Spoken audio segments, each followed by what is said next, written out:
New troubles for the IRS, and they could be big. The agency now under investigation for possible criminal activity. During a late-night oversight committee hearing, two inspectors general telling lawmakers they recovered 32,000 lowest learner emails.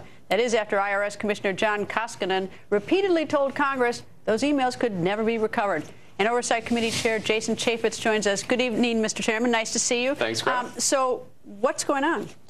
Well, it's pretty stunning to learn that after all this time, all these excuses, we have the emails, now the tapes have been destroyed, they've been over-erased, and then you come to find out that the Inspector General starts to look at it, and in 15 days' time, start to finish, they were able to find the tapes. When they talk to the IT people and say, well, what about these tapes? They say, well, nobody ever asked us for the tapes.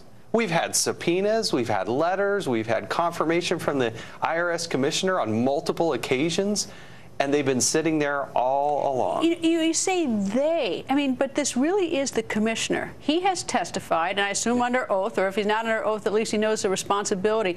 And he's acted so, horrified. It seemed like that anyone would challenge him on this. But he frankly either didn't do his job, or he is hiding something. Now, didn't do his job is probably what I'm more inclined to give him the benefit of the doubt, but this looks really bad. But they have changed their story multiple times with great certainty. In fact, he testified at one point that he was there to certify that these tapes were unrecoverable. They sent us letters to that effect. So why did he tell you that?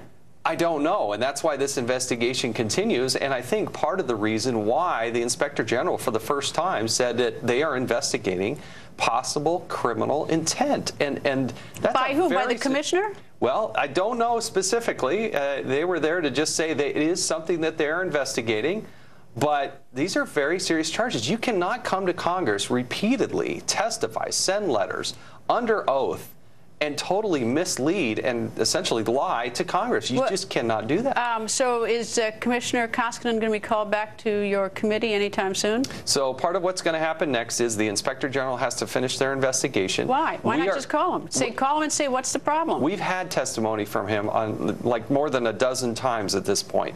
What I also want to do is bring some of the underlings under Mr. Koskinen in for transcribed interviews. These are under oath. They got to raise their hand, and we have attorneys who pepper these people with questions for literally hours on end. So we're going to go through that exhaustive process as well. There will be other subpoenas that will probably be issued next week, and we will continue on with this investigation as the Inspector General does theirs. And I'd remind people, the Department of Justice has not concluded their investigation either. All right, now just so we have it clear, 32,000 is what's been recovered. Are those 32,000 different ones from ones you've already had, or is there some partial overlap? Important part of what the Inspector General needs to do. There were some that have been provided. They need to take these newly found ones. And by the way, there's an additional 400 tapes that have who knows how many thousands of emails on that. They just found those 2 weeks ago.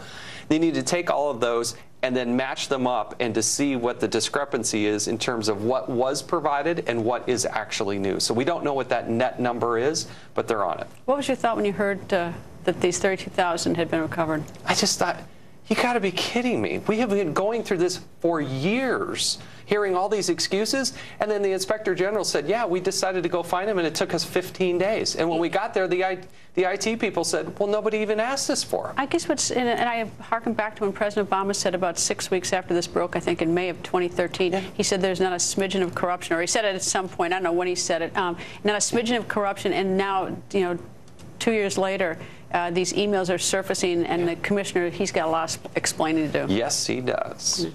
Nice to see you, Congressman. Thank you. And up next, Donald Trump. Is he really trading the Celebrity Apprentice boardroom for the 2016 campaign trail? Donald Trump goes on the record as we take you to CPAC. That's next.